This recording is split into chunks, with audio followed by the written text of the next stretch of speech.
Le PSG commence déjà à se mouvoir de manière stratégique pour le prochain mercato, et l'initiative autour de Saïd El Mala semble prouver que le club est attentif aux nouvelles pépites du football européen. À 19 ans, le jeune ailier du 1. FC Köln montre une progression impressionnante et s'est déjà imposé comme l'une des plus grandes promesses d'Allemagne. Il n'est donc pas surprenant que son nom soit associé aux géants du continent. Le Bayern Munich, le Real Madrid, Brighton et Manchester United suivent également le joueur, mais le PSG semble déterminé à entrer dans cette course avec force.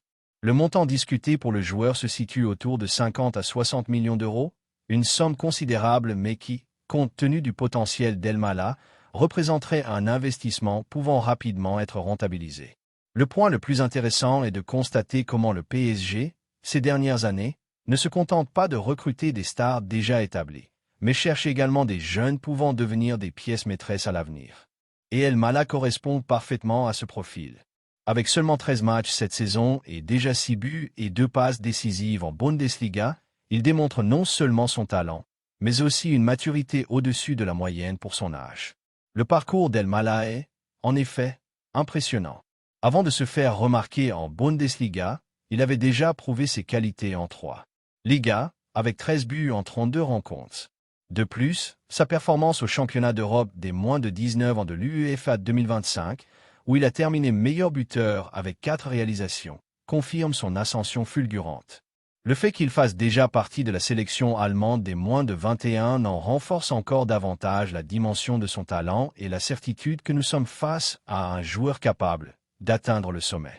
Pour le PSG, qui cherche constamment à équilibrer jeunesse et qualité, recruter El Mala serait une opération stratégique.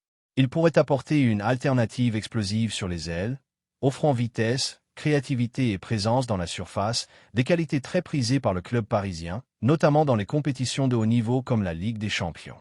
La concurrence est forte, mais la position du PSG est claire. Lorsqu'il identifie une promesse de haut calibre, il n'hésite pas à investir. À mon avis, si le PSG parvient à conclure ce transfert, ce serait un pari gagnant à long terme.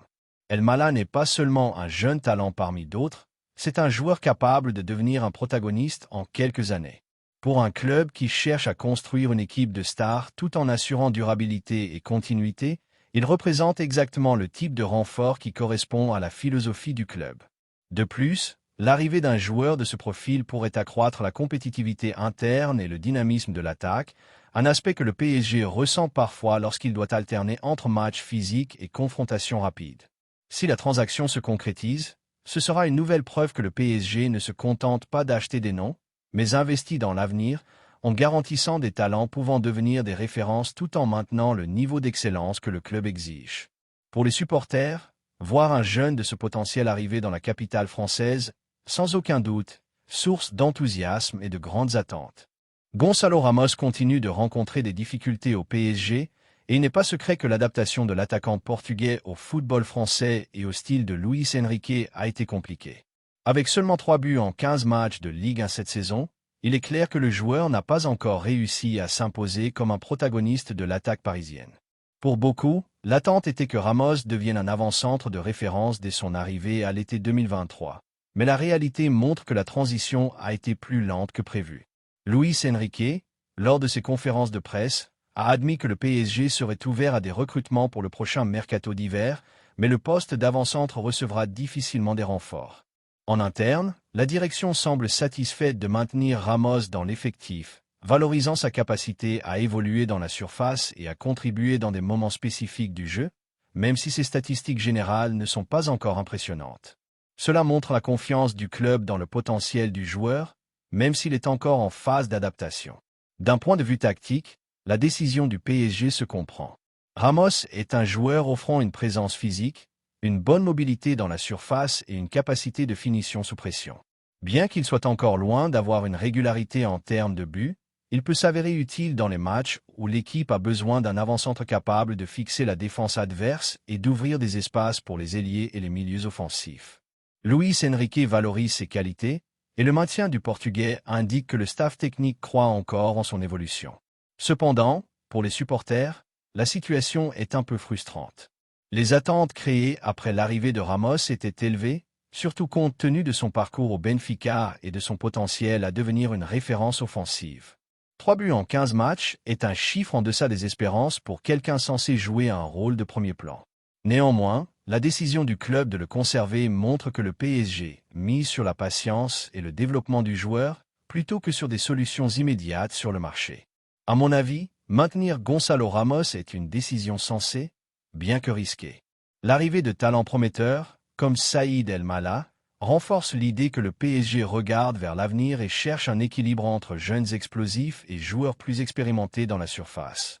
Ramos n'a peut-être pas encore donné tout ce qu'on attendait de lui, mais son talent et la durée de son contrat indiquent que le club croit en son adaptation et son potentiel de croissance.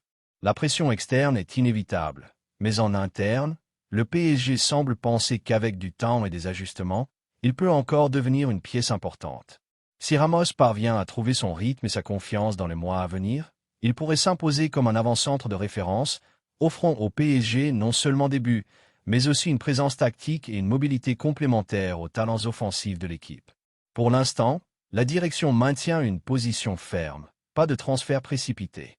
Cela montre clairement que le club mise sur le développement interne et préfère renforcer l'équipe avec patience et planification, même si cela signifie traverser une période d'adaptation plus longue pour Gonçalo Ramos.